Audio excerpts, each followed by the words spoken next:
Class में 12th class का political science का अंतर्राष्ट्रीय राजनीति का एक चैप्टर मैं शुरू करने जा रहा हूँ जिसका नाम है संयुक्त राष्ट्र संघ।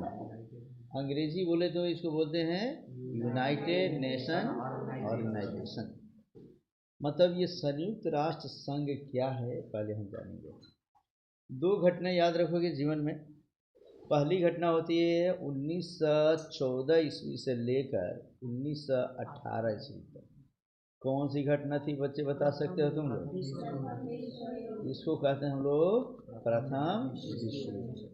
प्रथम विश्व युद्ध समझो कि जब 1914 ईस्वी में शुरू हुआ बच्चा, तो विश्व के अधिकतम देश जो है वो दो गुटों में बट गए। एक तो उसमें धुरी राष्ट्र हो गया, दूसरा उसमें मित्र राष्ट्र हो गया। धुरी राष्ट्र वो हुआ जो एकदम धूर में थे, मेन में थे, जिनकी वजह से प्रथम विश्व युद्ध की शुरुआत हुई। प्रथम विश्व युद्ध में काफ़ी ज़्यादा विध्वंस हुआ, जिसका नतीजा ये हुआ बच्चों कि आने वाले समय में चारों तरफ त्राही त्राही मच गई, बेरोज़गारी बढ़ गई, उसके बाद उत्पादन काफ़ी ज़्यादा बढ़ गया, आर्थिक मंदी आने वाले 10 साल में हो गई। 1918 में प्रथम विश्व युद्ध समाप्त हुआ और 1929 ईस्वी आते आते सबसे पहले अगर चपेट में आया तो अमेरिका ही आ गया बच्चा। और अमेरिका में विश्व आर्थिक मंदी का अगर प्रभाव इतना पड़ा कि उसके साथ पूरे विश्व के लोगों को उसका सामना करना पड़ा। 1914 से 18 के बीच में जो प्रथम विश्व युद्ध हुआ, उस विश्व युद्ध के बाद कई देशों ने ये सोचा, अमेरिका ने मुख्य तौर पे सोचा कि हम लोग ऐसा एक संगठन बनाते हैं जो कभी विश्व युद्ध नहीं होने देगा, हम लोग आपस में मिलजुल के उस चीज़ को समझाएंगे। नतीजा हुआ कि 1920 ईस्वी में राष्ट्र संघ की स्थापना हुई। किसकी स्थापना हुई? याद रखेंगे, राष्ट्र संघ की स्थापना कब हो गई? 1920 ईस्वी में। लेकिन जो अमेरिका इसका नेतृत्व किया वही अमेरिका इसका सदस्य नहीं बना। नतीजा ये हुआ कि यह एक मजबूत संस्था के रूप में नहीं हुआ और आने वाले समय में आगे चलकर फिर से समझो बच्चे एक अगला विश्व युद्ध शुरू हो गया, और वह था हमारा कौन सा विश्व युद्ध? द्वितीय विश्व युद्ध। कौन सा विश्व युद्ध? द्वितीय विश्व युद्ध। ये कब से कब तक हुआ बता सकते हो? 1939 से 1945 तक। 1939 ईस्वी में अमेरिका के पर्ल हार्बर बंदरगाह पर जैसे ही समझो कि जापान वालों ने अपना एक मिसाइल फेंका, अमेरिका बिगड़ गया। 1940-42 के आसपास में शुरुआत में अमेरिका द्वितीय विश्व युद्ध में शामिल नहीं था, लेकिन जब शामिल हुआ तो विध्वंस करना शुरू किया। कई बार जापान को बोला कि आत्मसमर्पण कर दो, माफ़ी मांग लो, लेकिन जापान झुकने का नाम नहीं ले रहा था। पुष्पा की तरह वो पड़ा हुआ था कि झुकूंगा नहीं मैं, लेकिन झुक गया 1945 में। 1945 में अमेरिका ने कई हिदायत देने के बाद से उस जापान के हिरोशिमा शहर पर और नागासाकी शहर पर, दोनों शहर पर समझो कि अगस्त में परमाणु बम गिराया। अब परमाणु बम गिराने का मतलब ये हुआ कि जापान तहस नहस हो गया, नाश हो गया बच्चा उसका। और तब जाकर विश्व युद्ध की समापन हुई। अगस्त में जापान विश्व युद्ध समापन की बातें करता है, झुकता है, लेकिन अब लोगों ने एहसास किया, विश्व के सभी देशों ने एहसास किया, यदि हम सभी आपस में मिलकर एक मजबूत संघ का निर्माण नहीं करते हैं तो फिर तीसरा विश्व युद्ध जल्द ही आ जाएगा। और तो वो विश्व युद्ध जब आएगा तो उसमें सब के सब तहस नहस हो जाएंगे, बर्बाद हो जाएंगे। इसलिए अक्टूबर 1945 ईस्वी में समझो कि घटना है कब की? तो 24 अक्टूबर 1945 को लगभग विश्व के 50 देशों ने संयुक्त राष्ट्र संघ के अधिकार पत्र पर हस्ताक्षर किया और संयुक्त राष्ट्र संघ की स्थापना कर दी गई। कब? 24 अक्टूबर 1945 ईस्वी को। समझ में आ रहा है बच्चों? कोई दिक्कत किसी को? तो जब यह स्थापना की गई तो स्थापना का मूल उद्देश्य क्या था? तुरंत एक प्रश्न पूछता है, कि किसी भी संस्था की जब हम स्थापना करते हैं तो उसका उद्देश्य क्या होता है। तो मैक्सिमम जो संस्था है की स्थापना होगी बच्चे, विश्व में शांति कायम करना। क्या होता है जी? दो मित्र अगर संधि करते हैं, दो रिश्तेदार संधि करते हैं, सास बहू भी अगर संधि करती है बच्चे, तो क्या संधि होता है? घर में शांति बनाए रखेंगे हम लोग। अगर हम लोगों के बातों से अगर किसी को अगर दुख पहुंचता है तो वह तुरंत प्रतिक्रिया नहीं देगा, तुरंत मारपीट नहीं करेगा, तुरंत गाली गलौज नहीं करेगा। हम बैठ के एक दूसरे को बातों से समझेंगे और समझाने की कोशिश करेंगे। वही चीज़ संयुक्त राष्ट्र संघ का उद्देश्य हो गया बच्चा। इसका उद्देश्य मूल रूप से क्या था? विश्व में शांति कायम करना, और यदि कोई झगड़ा हो जाता है तो उसको मिल बैठकर सुलझाना, एक दूसरे को मदद करना, एक दूसरे को सहयोग करना, प्रत्येक देश के जाति धर्म रंग नस्ल लिंग का सम्मान करना, प्रत्येक धर्म के लोगों का अपने अपने पुस्तकों का इज्जत सम्मान करना। ये सब अगर हम करते रहें तो फिर शांति ही शांति रहेगी बच्चे, अशांति उत्पन्न नहीं होगी। इसी चैप्टर को अब मैं नोट्स वाइज तुम्हें बताने जा रहा हूँ बच्चे, और एक एक करके बताऊंगा, ठीक से समझते जाओगे। जो चीज़ मैं नहीं लिखा हूँ उसको मैं बोलूँगा तो तुरंत कॉपी में लिख लेना, कॉपी खोल के रखो। जैसे बोलूँगा यहाँ नहीं है तुरंत लिख लेना। हम पढ़ने जा रहे हैं संयुक्त राष्ट्र संघ, यूनाइटेड नेशंस ऑर्गेनाइजेशन के नाम से इसे जानते हैं बच्चे। मुख्यालय, कोई भी संघ होता है तो उसका एक हेडक्वार्टर बनाया जाता है कि कहाँ से इसको पूरे विश्व में नियंत्रित किया जाएगा। तो इसका मुख्यालय बना न्यूयॉर्क शहर। कौन सा शहर जी? उत्तरी अमेरिका जो महादेश है बच्चे, वो बंद कर दो बच्चे ये तीनों। तो उत्तरी अमेरिका महादेश के न्यूयॉर्क शहर में इसके मुख्यालय रखा गया बच्चे। यह मैनहट्टन टापू यूनाइटेड स्टेट्स ऑफ अमेरिका में है। संयुक्त राष्ट्र संघ में एक टापू का नाम है मैनहट्टन टापू। उसी मैनहट्टन टापू पर न्यूयॉर्क शहर स्थित है। उसी न्यूयॉर्क शहर में इसका मुख्यालय रखा गया है। मुख्यालय में कल भी बताया था तुम लोगों को, ठीक है ना। मुख्य तौर पे वह ऑफिस जहाँ से इसकी कंट्रोलिंग की जाती है, ठीक है ना। अब कहता है स्थापना कब हुई बता दो? 24 अक्टूबर 1945। कहता है स्थापना के समय 50 देशों ने इस पर हस्ताक्षर किया था बच्चे। 24 अक्टूबर 1945 को संयुक्त राष्ट्र संघ की स्थापना हुई। अब मात्र इसके 6 दिन बाद 30 अक्टूबर 1945 ईस्वी को भारत ने इस पर हस्ताक्षर कर दिया। भारत बोले तो उस समय हमारा देश गुलाम था, तो हम समझो कि अंग्रेजों के गुलाम थे। तो अंग्रेजों ने जब हस्ताक्षर कर दिया तो समझो कि हमने हस्ताक्षर कर दिया। अब कहता अधिकारी भाषाएं इसकी कितनी है? क्या पढ़ने जा रहे हम लोग? अधिकारी भाषाएं। इसको भी बंद कर दो और इसको भी बंद कर दो। भाषा इसकी अधिकारी भाषाएं 6 है। मैंने संयुक्त राष्ट्र संघ में जो भी लिखा पढ़ी का काम होगा वो कितनी भाषाओं में होगा जी? 6 भाषाओं में। पहला कौन? अरबी, दूसरा चीनी, तीसरा अंग्रेजी, चौथा फ्रांसीसी, पांचवा स्पेनिश और छठा रूसी। इस तरीके से ये 6 भाषा ऐसा है बच्चा जिसे हम याद रखेंगे। इसी 6 भाषाओं में संयुक्त राष्ट्र संघ का कामकाज होता है। बाकी भाषाओं में भी यदि भी कोई व्यक्ति अब बोल लेता है तो उसको ट्रांसलेटर का मशीन आया हुआ है, कान में लगा लेने से व्यक्ति को जैसे ही हम लोग क्लिक कर देंगे ना हिंदी, और कोई अगर मान लो बोल रहा है तमिल में, चाइनीज़ में, तो चाइनीज़ को भी वो कन्वर्ट कर देता है किस में? हिंदी में। तो ये परीक्षा में बार बार पूछता है कि इनमें से कौन सी भाषा संयुक्त राष्ट्र संघ की अस्थायी अधिकारी भाषा नहीं है। तुम लोग बताओगे 1 चीनी, 2 फ्रांसीसी, 3 हिंदी, 4 रूसी। हिंदी संयुक्त राष्ट्र संघ की अधिकारी भाषा नहीं है। अब कहता है अध्यक्ष। जब संयुक्त राष्ट्र संघ की स्थापना हुई बच्चे, तो किसी भी संघ की स्थापना तो हो जाती है, लेकिन स्थापना के साथ ही वहाँ पर मुख्य तौर पे जब भी कोई सभा का आयोजन किया जाता है तो उस सभा में ये देखा जाता है कि उसका हेड कौन होगा, अध्यक्ष कौन होगा, जिसके बताने पर हम ये काम करेंगे। ठीक है बच्चा, ये ऑन करो, लाइट ऑन करो, थोड़ा सा माइक ऑन करो, माइक पर बता दूँ, आवाज़ थोड़ा सा कम जा रहा है, ऑन कर दो ऊपर। लाइट ही नहीं है, अच्छी बात है। चलो समझो, तो कहता है कि इसके प्रथम अध्यक्ष जो थे बच्चे कौन थे, बोलो, लिखा हुआ है प्रथम अध्यक्ष, जिसे महासचिव कहते, ये थे ये रुक जाओ, ये प्रथम नहीं है बच्चे। वर्तमान इस समय 1 जनवरी 2017 से इसके महासचिव है एंटोनियो गुटेरिस। कौन है बच्चे? एंटोनियो गुटेरिस। तो इस तरीके से एंटोनियो गुटेरिस हमारे अभी कौन है बता दो? वर्तमान महासचिव है बच्चे।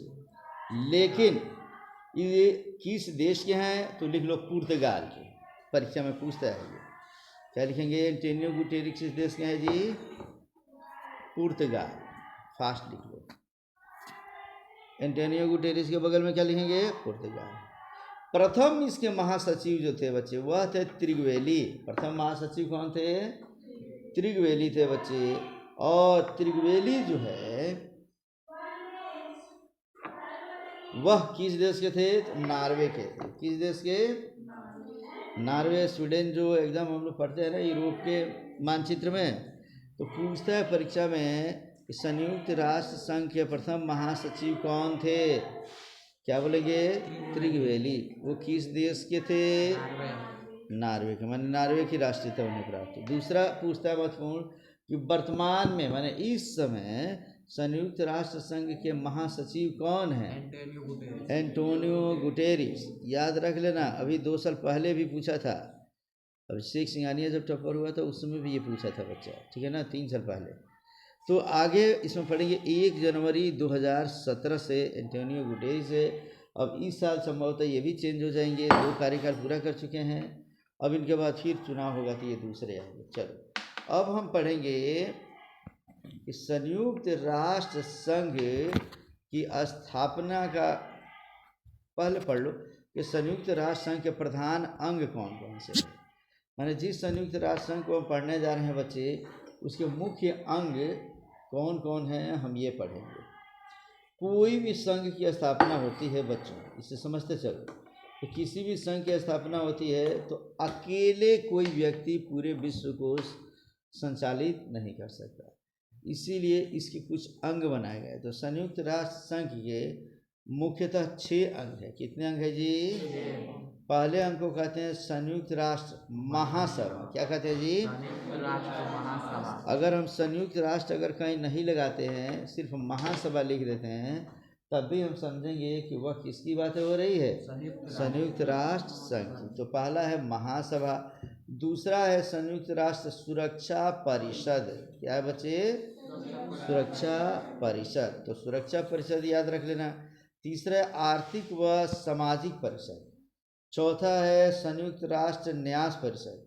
पांचवा है अंतर्राष्ट्रीय न्यायालय। ठीक है बच्चों। और इसका छठा है सचिवालय। छठे नंबर में क्या है बच्चा? सचिवालय है। तो हमने बताया महासभा, सुरक्षा परिषद, आर्थिक व सामाजिक परिषद, संयुक्त राष्ट्र का न्यास परिषद, अंतर्राष्ट्रीय न्यायालय और सचिवालय। काफ़ी इम्पोर्टेंट 2-2 नंबर का क्वेश्चन 10+2 के एग्ज़ाम में ये बार बार पूछ देता है बच्चे, इसलिए बेहतर है कि इसे हम लोग ठीक तरीके से देख लें, याद कर लें, समझ लें। थोड़ा सा मात्र 5 मिनट के फोकस में हम तुम्हें सभी अंगों के बारे में बता दे रहे हैं, फिर हम इसको डिटेल से पढ़ेंगे। महासभा, संयुक्त राष्ट्र महासभा का काम होता है कि प्रत्येक वर्ष जितने भी संयुक्त राष्ट्र संघ के सदस्य राष्ट्र हैं, जैसे तुम्हें पता होना चाहिए बच्चे कि संयुक्त राष्ट्र संघ में अभी टोटल कितने सदस्य देश हैं? लिखेंगे 193। कितने सदस्य हैं जी? 193वां जो देश है वह है दक्षिणी सूडान। क्या नाम है इसका? दक्षिणी सूडान। माने सूडान को ही काट कर बनाया गया है दक्षिणी सूडान, उत्तरी सूडान। तो दक्षिणी सूडान 193वां देश है इसका। समझ में आ रहा है ठीक से? अब देखो बच्चे, इसके साथ साथ पूछता है कि संयुक्त राष्ट्र संघ का 194वां सदस्य देश कौन सा है। तो ये माना गया है बच्चे कि संयुक्त राष्ट्र संघ का 194वां सदस्य फिलिस्तीन को बनाया जाएगा। किसको बनाया जाएगा जी? 194 के सदस्य इसका किसको बनाया जाएगा? तो ये हो गया हमारा फिलिस्तीन। मुख्य तौर पे 193 जो मैंने तुम्हें बता दिया उसे तुम लोग ध्यान से समझते चलोगे, उसको वो बार बार पूछता है बच्चे। यहाँ तक कोई दिक्कत किसी को? अब कहता है कि 193वां सदस्य जो दक्षिणी सूडान है, इसको संयुक्त राष्ट्र संघ में कब शामिल किया गया? 2011। हाँ, तो जुलाई 2011 ये हो गया हमारा। कब? जुलाई 2011 में इसको शामिल कर दिया गया है।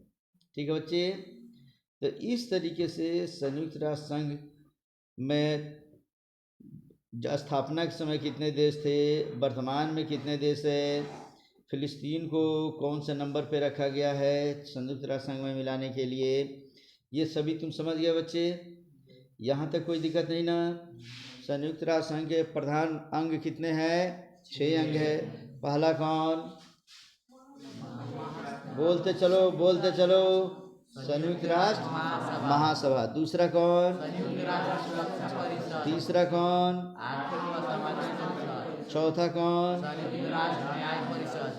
न्यायालय लिखेंगे, ठीक है ना जी। पांचवा में अंतर्राष्ट्रीय न्यायालय और छठा कौन? सचिवालय। तो मैं थोड़ा सा फोकस डालता हूँ बच्चे।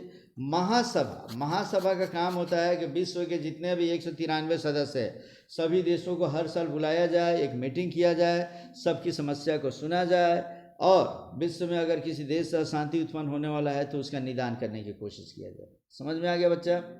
दूसरा है संयुक्त राष्ट्र का सुरक्षा परिषद। सुरक्षा परिषद का मुख्य काम होता है बच्चे, महासभा सबकी बातें सुनता है और जैसे उसे लगता है कि कोई ऐसा देश है जो विश्व के लिए खतरा उत्पन्न कर सकता है तो वह सुरक्षा परिषद को सलाह देता है कि भेजो अपने तरफ से पुलिस। अब भेज कर थोड़ा सा इंटरनेशनल पुलिस भेज कर उसको सीधा करो, वो मानने वाला नहीं है। किस देश पे कब आक्रमण किया जाए नहीं किया जाए, सुरक्षा परिषद में टोटल 15 सदस्य मुख्य तौर पे होते हैं सदस्य देश, जिसमें 5 अस्थाई होते हैं। परमानेंट कितने होते हैं? 5 अस्थाई और 10 अस्थाई होते हैं। अस्थाई वाले जो सदस्य होते हैं बच्चे, यह हर 2 साल पर बदलते रहते हैं। कितने साल पर? ठीक है ना। तो अब चलो हम आगे पढ़ते हैं। इसमें तीसरा, इसमें आर्थिक व सामाजिक परिषद। संयुक्त राष्ट्र संघ एक अलग इकाई बना दिया, आर्थिक व सामाजिक परिषद। आर्थिक परिषद यह देखता है कि विश्व के किसी देश को पैसे की कमी है, भुखमरी है, बेरोजगारी है, वहाँ शिक्षा व्यवस्था ध्वस्त पड़ा है, तो उसको आर्थिक मदद देकर उसको हम लोग ठीक करें। समझ में आ गया? और सामाजिक परिषद भी ये देखता है कि विश्व के किसी देश में जाति, धर्म, रंग, नस्ल के रूप में कोई भेदभाव तो नहीं कर रहा है। इस संसार में जो भी जिंदा है, जो भी जन्म ले लिया, सब मानव है बच्चे। रंग काला और गोरा होने से कोई फर्क नहीं पड़ता है। तो किसी जाति, धर्म, विशेष धर्म के लोगों को प्रताड़ित अगर कोई देश करता है तो उसको सामाजिक परिषद इसको देख रेख करता है और कहता है कि नहीं, हर को जीने का अधिकार, इसलिए सबको जीना है, सबको आगे बढ़ाना है। समझ में आ गया बच्चे? चौथा है संयुक्त राष्ट्र न्यास परिषद। न्यास का मतलब होता है विश्वास। संयुक्त राष्ट्र संघ अपने सदस्य देशों को कहता है कि आप अपने बगल के देशों के साथ ऐसा व्यवहार कीजिए कि वो संयुक्त राष्ट्र संघ पर विश्वास कर सकें कि अगर वो भी हमसे जुड़ जाते हैं तो जुड़ने के बाद से हम उनको मदद ही करेंगे, कभी हम उनको नुकसान नहीं पहुंचाएंगे। समझ में आ गया? इसलिए आप ऐसा काम कीजिए कि अगल बगल के लोगों को आप पर न्यास हो। न्यास माने क्या हो? विश्वास हो जाए कि तुम बहुत अच्छे कमेटी के मेंबर हो। समझ में आ गया ना जी? आगे कहता अंतर्राष्ट्रीय न्यायालय। विश्व के किसी भी देश में कोई भी ऐसा मुद्दा हो जो वहाँ अगर ठीक से नहीं सुलझ पाता हो, अंतर्राष्ट्रीय मुद्दा हो या एक देश किसी दूसरे देश पे आक्रमण कर देता है, तो वह देश तुरंत संयुक्त राष्ट्र संघ के न्यायालय को खटखटाता है और बोलता है कि देखिए मेरी गलती कुछ भी नहीं है, लेकिन यह हमारे देश पर लगातार आक्रमण कर रहा है, अब अगर ऐसा किया तो उड़ा देंगे हम उसको। ये सब बातें तो अंतर्राष्ट्रीय न्यायालय देखता है कि ये बात सही है कि नहीं है, क्योंकि वह देश भी तो न्यायालय में जाएगा तो बोलेगा सब झूठ बोल रहे हैं, हम मार ही नहीं रहे हैं। मान लो पाकिस्तान हम पर बार बार अटैक करता रहता है, कभी मोर्टार भेजता है तो कभी कुछ फेंकता है तो किसी को भिजवा देता है, लेकिन आधिकारिक तौर पे हम पर वो आक्रमण नहीं करता है। इसीलिए भारत बार बार कहता है कि पाकिस्तान हम पर ऐसा करता है, अब पाकिस्तान कहता है कि झूठ है सब, ये हम ऐसा करते ही नहीं हैं। तो इसका न्याय जो करेगा वो कौन करेगा? अंतर्राष्ट्रीय न्यायालय। और अंतिम है सचिवालय। तो सचिवालय का मुख्य काम होता है बच्चे कि जितने भी कर्मचारी किसी भी संघ में होते हैं, किसी भी सरकार में होते हैं, उनके कागज पत्र का लेखा जोखा जिस विभाग में रहता है उसे ही हम क्या कहते हैं, सचिवालय। तो इस तरीके से बच्चे ये सभी अंग इसका देख लोगे तुम। अंतर्राष्ट्रीय न्यायालय जो 5वां नंबर पर आया, इसका मुख्यालय द हेग में है। कहाँ पे है जी? नीदरलैंड की राजधानी है हेग। तो नीदरलैंड में हेग में अंतर्राष्ट्रीय न्यायालय बनाया गया है। समझ में आ गया बच्चे? तो इस तरीके से संयुक्त राष्ट्र संघ क्या है, उसका मूल उद्देश्य क्या है, इसके प्रधान अंग कितने हैं, उसमें स्थापना के समय कितने सदस्य देश थे, इस समय कितने सदस्य देश थे, कौन सा 194 देश प्रस्तावित है, ये सब परीक्षा में पूछेगा। बता सकते हो? ठीक, बताते हो। तो मिलते हैं फिर हम लोग नेक्स्ट वीडियो में, जिस वीडियो में हम पढ़ेंगे कि संयुक्त राष्ट्र संघ का मूल उद्देश्य क्या है। क्या पढ़ेंगे? संयुक्त राष्ट्र संघ